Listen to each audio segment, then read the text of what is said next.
Hello, wonderful women. How are you today?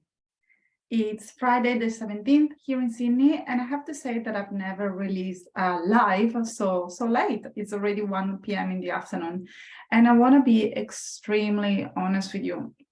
I've been going back and forth inside my mind, and I've been telling myself, maybe just today you can skip the live. Maybe no one is gonna notice. Maybe no one is gonna know. Maybe the women are gonna think that they just missed the email or they couldn't find the videos, and they're gonna be fine to wait for another 24 hours. And the reality is that if I don't show up live for one day, I'm pretty sure that you're gonna be okay. I'm pretty sure that you're not gonna see the difference. But this is what has been going on. And that's also what I think. So in the past 3 days here in Sydney, it has been absolutely hot, like approximately 40 degrees. And we have decided as a family to not get any air conditioning in our house just to be environment friendly, right? And 360 days a year or 350 days a year, I'm really happy with the decisions that I've made, but not so much when it gets this hot. And it gets this hot quite frequently, I have to say, during summertime. So bottom line, it has been very sticky. It has been very difficult to concentrate at work. It has been very difficult to sleep. Also, my kids, they've been awake all night for the past 3 nights, and there is nothing that I can do about it. It's hot, you know? And when you're feeling so hot, it's really hard to challenge yourself, to do the things, to show up, to have the energy, to be the person that you want to be. And so I thought to myself, well, today is a tough day. Maybe I don't show up. Maybe I just go for a nap instead. But then I thought, I made a commitment. I made a commitment to show up for 30 days. And it's not a commitment that I made with you. I made it with myself. And that's what really matters. I committed with myself to show up every single day, no matter what. And it doesn't matter if I don't feel 100%. It doesn't matter if today I don't have the full energy that I normally have. It doesn't matter how raw this video is, because the reality is that you're gonna find that some days it's gonna be really hard during the HI recovery journey. Some days you're gonna be ready to throw in the towel. Some days are gonna be very cruising. You find yourself having the energy, you find yourself having the motivations, and you keep, challenging your food fears or challenging your exercise obsession sometimes, or, your routine, let's say. And on those days, it's really easy to eat a little bit more, to rest, to implement all the things, to meditate, to relax, to create a connection with the people around you. And then other days, it's going to be really hard. But if you commit to something, show up for yourself. And maybe you don't have to show up at 100%. Like today, I don't feel 100%. I just don't. But I'm still showing up, and that's okay. And maybe I'm not going to be able to do all the things. I'm going to be doing 70% of them, or maybe 50, or maybe 30% of them. And I'm going to do the one that matters to me, the one that matters to my soul, the things that are aligned with my beliefs, my values, and my truth. My mission is to support all of you to feel better, to get your period back, to get your vitality back, to be able to conceive, to get your life back, right? So that's my mission. So showing up today, even though I don't feel 100%, is very much aligned with my mission and my beliefs and values. So this is a simple reminder for all of you that even though you're having a tough day, still show up. Maybe your meal plan is not going to be perfect. Maybe all the things that you wanted to do, they're not going to be perfect. Maybe you're not really going to remember to breathe and flip your legs up the wall, take the supplements today, but still show up. Still take an imperfect action, no matter what. Alrighty. So today it's all about journaling and meditation. And before I forget, because today my brain is very forgetful, watch out for Monday. Something is going to be released And I'm pretty sure that some of you are really want to be on top of it. But so the question is, does it matter if you journal and meditate? Does it really make a difference to your recovery journey? Is that really going to help you to get your period back? And my honest answer is going to be yes and no. You don't have to do all the things to get your period back. You just need to make sure that you have enough energy availability to switch on the hypothalamus again. But in terms of improving your life, changing your mindset through the beautiful process of neuroplasticity, journaling and meditation and visualization can really shortcut the process. So why are they important? So first of all, whenever you journal and meditate is when you take a moment for yourself. Instead of being on the go mode, you simply slow down and you tune in with yourself. For those 5, 10, 15 minutes, it's just you with your own thoughts. And what does it happen when it's just you with your own thoughts? First of all, you switch on the parasympathetic nervous system, the rest and digest. That's where you want to live most of your life, really. And in 2023, women, they tend to live with a high level of cortisol running through their blood, running through their vein, and they don't really know how to completely relax and let go. So whenever you sit down to journal and meditate, that's when your brain really receives the message that it's okay to simply be, to be still for a second. So first of all, it's a moment to be with yourself, to tap in with what is going on inside of you. Secondly, is also very important because that's also when you bring awareness to your thoughts and your behaviors, and that's when you can analyze them.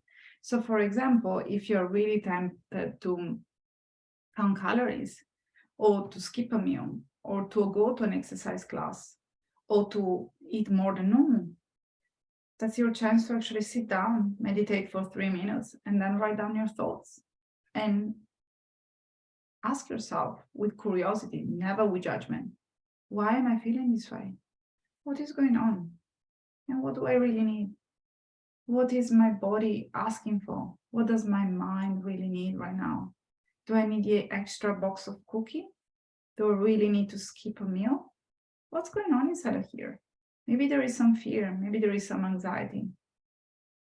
How can I support my brain and my beautiful heart and my body right now, instead of going back to very deeply ingrained, old, unresourceful behaviors?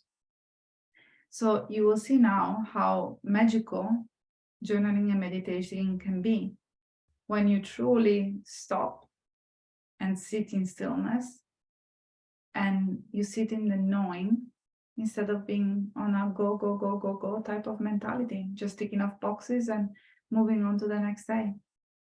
That's also a moment where you come up with solutions.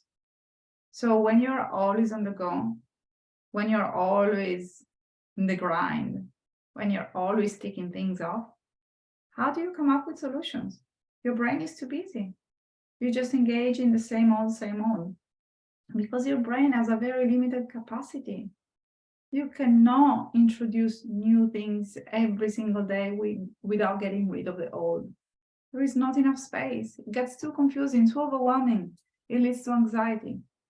So when you sit in stillness, when you sit in the knowing, when you bring the awareness, when you write down your thoughts, when you challenge them, it's when you find a solution. Solutions that come from deep inside of you instead of outside. It doesn't come from anyone else's. It comes from you. That's an opportunity for you to find your own answers. Yeah. And then it's also a very beautiful way to simply take a break and to recharge. For example, if you feel really tired, like I am right now, quite exhausted, to be honest, I have to admit. I'm gonna finish this live and then I'm gonna lay down, and there is a beautiful 15-minute meditation that is just waiting for me. And I know that I'm gonna soak it in, and I'm gonna recharge my brain, I'm gonna recharge my battery, and watch me, because when 2 o'clock comes around, I won't need an extra coffee. I won't need extra chocolate unless I really want it. But I won't rely on external tools to get energy. And also, it's going to be a great opportunity for me to really tune in with myself and ask myself, what do I need to do the next time that I'm sleep deprived and it's such a hot day and I feel so exhausted? Maybe I can go and work in a place with air conditioning. Maybe I can just take a day off, maybe I can just do only 4 hours instead of 14 hours, for example. Maybe I can just go and have a swim at midday in the ocean. Super refreshing, super energizing. And see, these are the solutions that are coming up right now that I'm talking to you, because this is my moment to actually sit in stillness, sit in the knowing, and thinking about my thought, which is journaling in the end, isn't it? And then journaling and meditation is something that you do for you, just for yourself. How beautiful is it? How many things do you do every single day just for you and for yourself? I'm going to be honest with you, not that many. Maybe when I go for a beautiful massage, maybe when I jump in the ocean, but it doesn't happen every day. I wish that it could happen monthly sometimes. Journaling and meditating, that something can be for me, just for me, every day. Doesn't cost anything and it doesn't take a long time to do it. So how to start? If you're keen to give it a go, if you think that I can help you to change your mindset, to make more space in your life, to recharge your batteries. So don't only think, I need to get my period back, so I need to journal and meditate. Think about how can you expand your life? How can you create time? How can you focus and concentrate more in your life? How can you perform better? So that's when journaling and meditating are really useful tools. So how to start? So first of all, let go of perfectionism. If you're thinking, okay, I have to do it perfectly, it has to happen every single day, and if it doesn't, I know that I'm already going to blame myself, so why even start? Let go of that. Take imperfect actions. I keep saying this, but I really mean it. No one is there to judge you. Just, grab a journal. Can be pretty, can be an old one, can be with lots of drawing from someone that you love inside of it, can be quite dusty, get some dusty sometimes, it doesn't matter. Have it. Start with a piece of paper. A few years ago, when I was recovering from hypothalamic amenorrhea, I couldn't sit down and to journal because I was really, my anxiety level was really high and I couldn't sit still in the first bits of the recovery journey. So what I did was journaling by using an audio recorder. So I was audio journaling my thoughts. And sometimes I would just listen to the replay as much as I listen to podcasts. And that's what I got incredible insights of what I needed and what I was going through. So first of all, let go of perfectionism. Start with 2 minutes of meditations every day. Maybe meditation can be breathing in the beginning. Set a timer for 5 minutes, 2 minutes of meditation, and then 2 minutes of reading a journal or writing a journal. That's how long it can take you. Just write down bullet points. You don't have to write an essay. It can be simply a couple of lines, a couple of sentences that can make the whole difference. And then if you can, leave the journal in the same place. Create a space in your house where you can actually meditate. Maybe you can just leave a reminder. Maybe you can just place a cushion. Maybe you can have some essential oils. Maybe you want to meditate when you take a shower at nighttime. Just add some lavender drops into the shower and just soak it in. Switch off the lights and just stay in there. Or maybe in the bath, even better. Just be there for a couple of minutes. And then after you finish, wrap yourself up with all the towels and journal for a couple of minutes.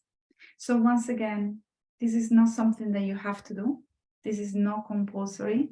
It's not going to be a rule breaker, meaning that if you don't do it, you're not going to get your period back. But is that going to help you to live a better life? Absolutely, yes. It's going to be a game changer. I'm really passionate about journaling and meditating. And for all of you that are here rolling their eyes, and for all of you that are thinking, I tried it, it doesn't work, give it another go now that you have a different perspective around it. Yeah, it's not something that you have to tick off. It's just an opportunity for you to recharge your battery and make time in your life. Tomorrow, I'm going to be back talking about supplements. The idea is to show up early in the morning so all the people from Europe and the US can tune in. Otherwise, if you just miss out, you're going to receive the replay. And then for today, just let me know in the comment section, have you tried to journal and meditating? How did that go? Are you willing to try again? And what did you get out of this live? I'm really curious and I'm looking forward to hearing from you. And now, if you don't mind, time for me to go and meditate. Bye, y'all.